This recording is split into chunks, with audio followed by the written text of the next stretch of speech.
محفل میلاد جو ہے اس کو میں ایکسپلین کرنا چاہتا ہوں، کیونکہ جب کسی عنوان پر تحقیق کی دنیا میں گفتگو کرتے ہیں تو جو ٹاپک ہوتا ہے اس کو ڈیفائن کیا جاتا ہے کہ یہ ٹاپک ہے کیا۔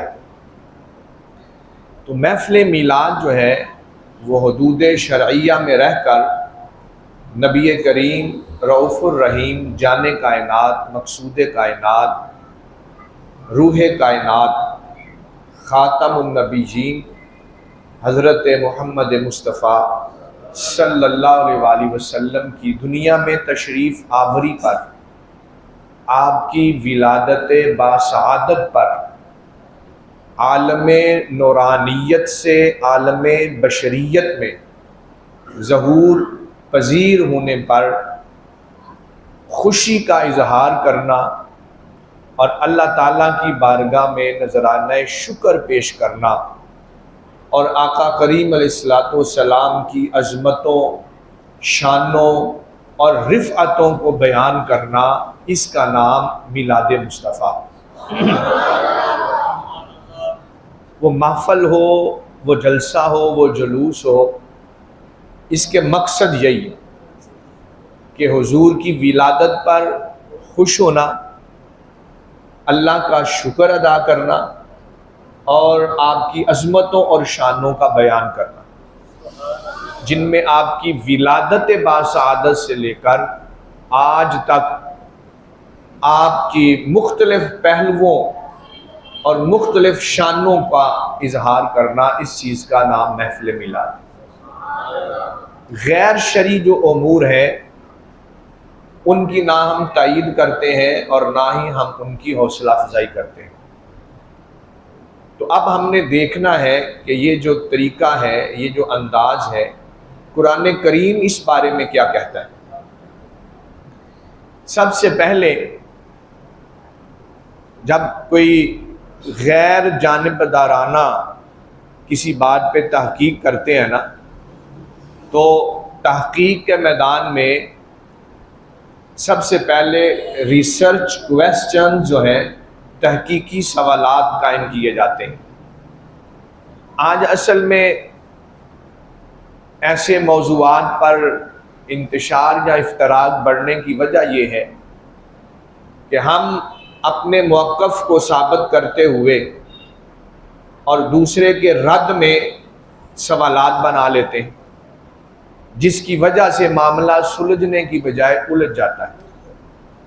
جو لوگ کالج اور یونیورسٹی کا جنہوں نے رخ کیا ہے، تحقیق کے میدان میں وہ سفر کرتے ہیں یا کر رہے ہیں، کوئی کسی قسم کا بھی مقالہ لکھتے ہیں، ایم فل لیول کا، بی ایس لیول کا یا پی ایچ ڈی لیول کا، تو اس کے جو مقدمے کے اندر ہے، سائناپسس کے اندر جو جان ہوتی ہے نا، وہ تحقیقی سوالات ہوتے ہیں کہ اس کے تحقیقی سوالات کیا ہیں، کس بنیاد پر آپ ریسرچ کر رہے ہیں۔ تو وہ تحقیقی سوالات جو میلاد النبی صلی اللہ علیہ وآلہ وسلم پر ہیں، ان میں سے پہلا سوال یہ ہے کہ کیا شریعت میں کسی دن کو منانا، اس کے بارے میں کیا حکم ہے۔ پہلا سوال میلاد مصطفیٰ پر کیا آتا ہے، اور یہ ذہن میں رکھیں، ایک ہوتی ہے چیز کی اصل اور ایک ہوتی ہے اس کی شکل و صورت، اس کی حیت ہوتی ہے۔ جب بھی شریعت کی روشنی میں کسی چیز کو پرکھنا ہو تو اس کی اصل کو دیکھا جاتا ہے۔ ایک بات تو یہ ذہن میں رکھنی، بڑی کام اور پتے کی باتیں میں عرض کر رہا ہوں، یہ انشاءاللہ ذہن میں بیٹھ جائیں گی نا تو قبر کی دیوار پر کوئی میلاد کے موضوع پر شک آپ کے ذہنوں میں نہیں ڈال سکتا انشاءاللہ تعالی۔ اصل کے بارے میں سوال کرتے ہیں۔ عبادت کی دو قسمیں ہیں، ایک عبادت وہ ہے جو جن کی شکل و صورت ہر چیز کو اللہ نے بیان کر دیا، ان میں نہ کمی کر سکتے ہیں نہ زیادتی کر سکتے ہیں۔ مثلا نماز ہے، فجر کی 4 رکھتے ہیں، نہ ہم 2 کر سکتے ہیں نہ 6 کر سکتے ہیں۔ کچھ ایسی چیزیں ہیں جن کا حکم قرآن و حدیث کے اندر آیا ہے لیکن ان کو شریعت نے محدود نہیں کیا، کوئی شرط نہیں لگائی، بلکہ وہ کرنے والے کے اوپر چھوڑ دیا گیا ہے کہ وہ جس انداز میں بھی کرے اس میں کوئی بھی حرج نہیں ہے، لیکن مخالف شریعت انداز نہ اختیار کیا جائے۔ یہ ذہن میں بات رہنی چاہیے۔ اس کی مثال کیا ہے؟ اللہ تعالیٰ نے قرآن پاک میں فرمایا درود شریف پڑھو۔ اب درود شریف کی تعداد مقرر نہیں ہے، درود شریف کا انداز مقرر نہیں ہے، درود شریف کا وقت مقرر نہیں ہے، درود شریف کی کیفیت مقرر نہیں ہے، درود شریف کے الفاظ مقرر نہیں۔ درود شریف پڑھنے کا حکم دیا گیا، کوئی بندہ 100 بار پڑھے تو اس پہ کوئی ایلیگیشن نہیں، کوئی شریعت اس کی ممانعت نہیں کرتی، کوئی 1000 بار پڑھے شریعت اجازت دیتی، کوئی اکیلا پڑھے شریعت ممانعت نہیں کرتی، 10 بندے مل کے بیٹھ کے پڑھیں تب بھی شریعت ممانعت نہیں کرتی، بیٹھ کے پڑھو تب بھی شریعت میں اجازت ہے، کھڑے ہو کے پڑھو تب بھی شریعت میں اجازت ہے۔ اور جن الفاظ سے بھی تم پڑھو، اردو میں پڑھو، عربی میں پڑھو، انگلش میں پڑھو، اس میں شریعت کوئی ممانعت نہیں کرتی۔ اب عبادت نماز بھی ہے، عبادت درود شریف بھی ہے، نماز میں کمی بیشی کیونکہ وہ عبادت مفروضہ ہے، فرض عبادت ہے، درود شریف یہ عبادت مستحبہ ہے، مستحب عبادت ہے، یہ حکم دیا، آگے اس کے جتنے بھی لوازمات تھے ان کی کوئی کنڈیشن نہیں لگائی گئی۔ وہ مسجد میں بیٹھ کے پڑھیں، وہ بازار میں پڑھیں، وہ گھر میں پڑھیں، وہ کار میں بیٹھ کے پڑھیں، وہ ہوائی جہاز میں بیٹھ کے پڑھیں، کوئی ممانعت نہیں۔ یہ 2 قسم کی عبادت سمجھ لیں۔ جو میلاد مصطفیٰ ہے نا، یہ دوسری قسم کی عبادت سے، یہ پہلی قسم کی عبادت سے نہیں ہے کہ اس کی ہر حیت کو، ہر کیفیت کو، ہر شکل کو، ہر کنڈیشن کو قرآن و حدیث سے طلب کیا جائے۔ ایسا سوال کرنا یہ جاہلانہ ہے۔ کوئی بندہ کہے جی آپ 8:30 بجے 100 بار درود شریف پڑھ رہے ہیں، اس کا ثبوت قرآن میں دکھاؤ۔ کوئی کہے آپ مسجد میں بیٹھ کے درود شریف پڑھ رہے ہیں، اس کا ثبوت دکھاؤ۔ کوئی کہے آپ ہوائی جہاز میں درود شریف پڑھ رہے ہیں، اس کا ثبوت دکھاؤ۔ تو یہ سوال جاہلانہ ہے۔ یہ دیکھا جائے گا کیا درود شریف پڑھنے کا حکم شریعت میں دیا گیا ہے کہ نہیں دیا گیا۔ تو اسی طرح ایک ہے میلاد منانا اور ایک ہے میلاد منانے کا طریقہ۔ سوال طریقے پہ نہیں ہوگا۔ ہمارے اکثر لوگ جو الجھن کا شکار ہوتے ہیں وہ اس وجہ سے ہو جاتے ہیں کہ طریقے کا پوچھا جاتا ہے کہ جلوس دکھاؤ، جھنڈی دکھاؤ، کمکمے دکھاؤ، یہ طریقہ ہے۔ طریقہ اس کا کرنے والے پر چھوڑ دیا گیا ہے۔ اس کی اصل دیکھو کیا میلاد مصطفیٰ منانے کا ذکر قرآن اور حدیث کے اندر موجود ہے کہ نہیں۔ اس میں سے سب سے پہلا سوال کیا ہے؟ کیا کسی دن کو منانا قرآن کریم یا حدیث پاک کے اندر اس کی اجازت ہے کہ نہیں ہے؟ پہلا سوال یہی بنتا ہے نا۔ ترتیب سے ہم چلیں گے تو قرآن پاک کیا کہتا ہے؟ 13واں پارہ ہے، سورہ ابراہیم ہے، آیت نمبر 5 ہے۔ اللہ تعالیٰ فرماتا ہے وَذَكِّرْهُمْ بِأَيَّامِ اللَّهِ، فرمایا کہ لوگوں کو اللہ کے دن یاد دلایا کرو۔ اب سارے دن ہی اللہ کے ہیں، جمعۃ المبارک بھی اللہ کا، ہفتہ بھی اللہ کا، اتوار بھی اللہ کا، پیر شریف بھی اللہ کا، سارے دن اللہ کے ہیں۔ تو پھر اللہ کے دن یاد دلانے میں کون سے دن مراد ہیں؟ درجنوں مفسرین نے لکھا ہے کہ اللہ کے دنوں سے جو خاص دن مراد ہے ان میں ایک قسم یہ ہے کہ جس دن کوئی اللہ کا انعام بندوں پر آئے اس دن کو یاد دلانا، یہ اللہ کے دن کو یاد دلانا ہے۔ اور آیت کا سیاق و سباق بھی بتا رہا. آیت کس بات سے شروع ہو رہی ہے؟ ارشاد ربانی ہے وَلَقَدْ أَرْسَلْنَا مُوسَى بِآيَاتِنَا، البتہ تحقیق ہم نے موسیٰ علیہ السلام کو روشن نشانیوں کے ساتھ بھیجا. اور کیا کیا؟ ان اخرج قومک من الظلمات الی النور، اور ڈیوٹی یہ لگائی کہ اے موسیٰ اپنی قوم کو گمراہی کے اندھیروں سے نکال کر ہدایت کے نور کے رستے پر گامزن فرما دیجیے. موسیٰ علیہ السلام کا دنیا میں آنا، قوم کو گمراہی سے نکالنا، یہ اللہ کا انعام ہے. اور فرمایا کہ یہ جس دن تمہیں ملا اس دن کو یاد دلایا کرو. اور ایک ہوتا ہے یاد کرنا، ایک ہوتا ہے یاد دلانا. یاد کرنا یہ ہے میں نے تسبیح پکڑی میں اللہ اللہ کر رہا ہوں، یہ ہے یاد کرنا. یاد دلانا یہ ہے کہ میں دوسروں کو بتاؤں. ذکر کا معنی یاد کرنا نہیں ہے، فرق ذہن نشین کریں. ذکر کا معنی ہے یاد دلانا. اگر کوئی کہے کہ خود سے 2 نفل شکرانے کے پڑھ لو، بھئی وہ بھی پڑھنے چاہیے، لیکن یہاں فرمایا گیا ذکر، دوسروں کو بتاؤ، دوسروں کو یاد دلاؤ کہ یہ وہ دن ہے جس دن اللہ کا انعام نازل ہوا. میں نے کہا کوئی عام نعمت ملے، کوئی عام انعام ملے تو حکم یہ ہے کہ اس دن کو یاد دلاؤ، لوگوں کو بتاؤ کہ لوگوں یہ وہ دن ہے جس دن اللہ نے مجھے یہ نعمت عطا فرمائی. میں نے کہا عام نعمت والے دن کو یاد دلانے کا حکم ہے، تو جس دن وہ نعمت عظمی دنیا میں سیدہ آمینہ کی گود میں جلوہ فروز ہوئی، جس کے صدقے رب نے ساری نعمتیں عطا فرمائی ہیں، تو وہ ذکرہم بِأَيَّامِ اللہ کے تحت اس نعمت عظمی کے ملنے کے دن بھی لوگوں کو بتانا چاہیے کہ لوگوں آج وہ دن ہے جس دن رب کی بارگاہ سے مصطفیٰ دنیا میں تشریف لائے. جس دن فرمایا کوئی اللہ کی نعمت ملے اس دن کو یاد دلایا کرو، لوگوں کو بتایا کرو. اسی لیے ہم 12 ربیع الاول کو بازاروں میں نکل آتے ہیں، جھنڈے لے کر، جھنڈیاں لے کر، بیج لگا کر، آمد مصطفیٰ کے نعرے الاپتے ہوئے وَذَكِّرْهُمْ پہ عمل کرتے ہیں.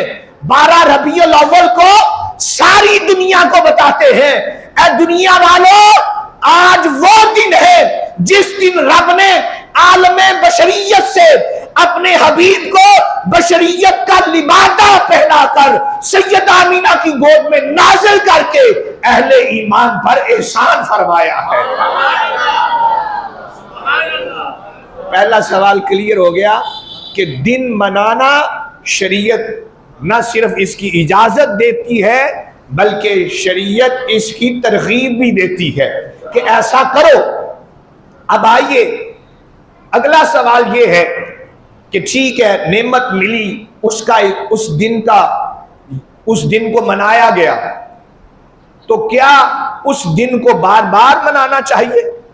بار بار اس دن کو لوگوں کو بتانا چاہیے کہ مجھے اس دن یہ نعمت ملی تھی؟ تو قرآن کریم اس بارے میں بھی ہمیں واضح طور پہ بتاتا ہے.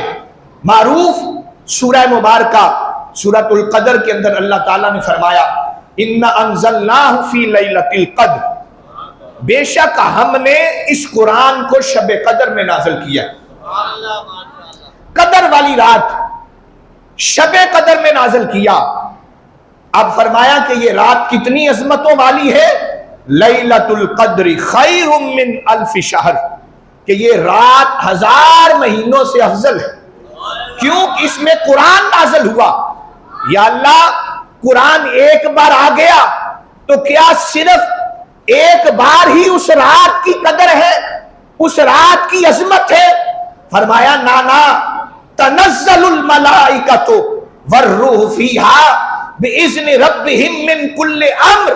فرمایا اس رات کو فرشتے اترتے ہیں، روح الامین اترتے ہیں، اور یہ ایسا ایک بار نہیں بلکہ قیامت تک جب بھی رمضان المبارک آئے گا اس کی طاق راتوں میں جب بھی شب قدر ہوگی تو اللہ اس کی اسی فضیلت کی وجہ سے، اس کی اسی عظمت کی وجہ سے آسمان سے ملائکہ کو نازل کرے گا۔ یہ ہر سال اترتے ہیں، ہر سال شب قدر کی فضیلت ہے۔ اسی لیے میرے آقا نے فرمایا کہ تاک راتوں میں شب قدر کو تلاش کرو کہ یہ ہر آنے والے سال میں ہر سال اس کی عظمت ہوتی ہے، اس کی برکتیں ہوتی ہیں۔ پتہ چلا قرآن ایک بار نازل ہوا ہے لیکن اس رات کی فضیلت قیامت تک کے لیے بن گئی۔ میں نے کہا جس رات قرآن نازل ہو ایک بار اس کی عظمت قیامت تک اجاگر کر دی گئی، تو جس رات مصطفیٰ دنیا میں جلوہ گر ہوئے وہ رات ایک بار نہیں، وہ بھی قیامت تک جتنی بار آئے گی عظمتیں اور برکتیں لے کر آئے گی، بار بار آئے گی تو بار بار اس کی عظمت کا اجاگر کیا جائے گا، اس کی برکتیں نصیب ہوں گی، کیونکہ یہ فرشتے ہر سال نازل ہوتے ہیں۔ اب یہاں سے ایک اور نقطہ بھی مل گیا کہ بعض لوگ کہتے ہیں تاریخ کے حوالے سے اختلاف پیش کرتے ہیں کہ جی فلاں میلاد کی تاریخ ہے فلاں۔ ابھی بھی آتے واٹس ایپ میں ایک بندہ پوچھا سوال جواب دے رہا تھا کہ یہ جو الجھن ڈالی جاتی ہے اس کا مقصد اصل مسئلے سے توجہ ہٹانا ہے۔ میں نے کہا ہم تو اختلاف والے ہیں ہی نہیں، ہم تو اتفاق والے ہیں۔ حضور کے میلاد منانے والے تو نفرت پھیلاتے ہی نہیں، یہ تو محبت پھیلانے والے ہیں، یہ توڑنے والے نہیں، یہ تو جوڑنے والے ہیں۔ ٹھیک ہے، جس کے نزدیک دو ہے، جس کے نزدیک 8 ہے، وہ 2 کو جلوس نکالے، یہ مصطفیٰ کے دیوانے 2 کو ان کے ساتھ مل کے حضور کا جشن منائیں گے، یہ تو بات ہی کوئی نہیں ہے۔ تو اصل مسئلہ کیا ہے؟ اس میں تاریخی روایات میں اختلاف ہے، تو اختلاف تو تاریخ کے اندر بہت زیادہ ہے، لیکن شب قدر میں کیا اتفاق ہے؟ کیا ہر سال شب قدر 27ویں کو ہوتی ہے؟ اس کا اختلاف تو حدیث میں آیا ہے۔ حضور نے فرمایا آخری تاک راتوں میں تلاش کرو، یعنی بتا دیا کوئی ایک رات نہیں، ہر سال مختلف راتیں ہوں گی، لیکن مسجد کے ماتھے پر ہر سال 27ویں کو ہی چراغاں کیا جاتا ہے، مسجد میں ہر سال 27ویں کو ہی جشن نزول قرآن منایا جاتا ہے۔ میں تمام مکاتب فکر کی بات کر رہا ہوں، ہر مکتبہ فکر میں اختلاف ہونے کے باوجود جشن نزول قرآن 27ویں کو منایا جاتا ہے۔ میں نے کہا نزول قرآن کی تاریخ میں اختلاف کے باوجود جمہور کے موقف پر سب 27ویں کو جشن نزول منائے، تو پھر مصطفیٰ کے میلاد پر اختلاف کیوں؟ اگر تھوڑا بہت اختلاف ہے بھی تو امت کے 1400 سال کے معمول پر اکٹھے ہو کے سب مل کر 12 کو مصطفیٰ کے میلاد کا جشن منایا کرو، تاکہ امت کا اتفاق دنیا میں ظاہر ہو، امت کا اختلاف ظاہر نہ ہو۔ اور شیخ محقق فرماتے ہیں کہ لیلۃ المیلاد خیر من لیلۃ قدر، فرمایا کہ جس رات قرآن نازل ہوا اس رات سے کئی گنا زیادہ وہ رات افضل ہے جس میں قرآن والا دنیا میں تشریف لایا۔ یہ تو عقل بھی کہتی ہے نا کہ جس رات قرآن آئے اس رات تو جشن نزول قرآن ہو، تو جس رات قرآن والا آئے، جس رات قرآن آئے اس رات تو مسجد پر لائٹنگ لگے، تو جس رات قرآن والا آئے اس رات نہیں لگنی چاہیے۔ جس رات قرآن آئے اس رات تو مسجد میں عظمت قرآن کا جلسہ ہونا چاہیے، تو جس رات قرآن والا آئے اس رات عظمت صاحب قرآن کا بھی جلسہ ہونا چاہیے۔ جس رات قرآن آئے اس رات تو مسجد میں تبرک کھانا لنگر تقسیم ہو، تو جس رات قرآن والا آئے اس رات بھی تبرک لنگر اور کھانے کی تقسیم کا اہتمام کرنا چاہیے۔ تو فرمایا اس سے دوسرا سوال بھی حل ہو گیا کہ اگر ایک بار کسی نعمت کے ساتھ کسی وقت کی نسبت ہو جائے تو وہ برکت فار ایور رہتی ہے، ہمیشہ کے لیے ہو جاتی ہے. یہ ایک بار کیوں کہا جاتا نا جی نبی پاک تو ایک بار ہی پیدا ہوئے, یہ ہر سال کیوں؟ تو یہ انا انزلنا کی صورت نے بتا دیا کہ اگرچہ نعمت ایک بار ہی ملے لیکن اس کی برکتیں ہر سال نصیب ہوتی.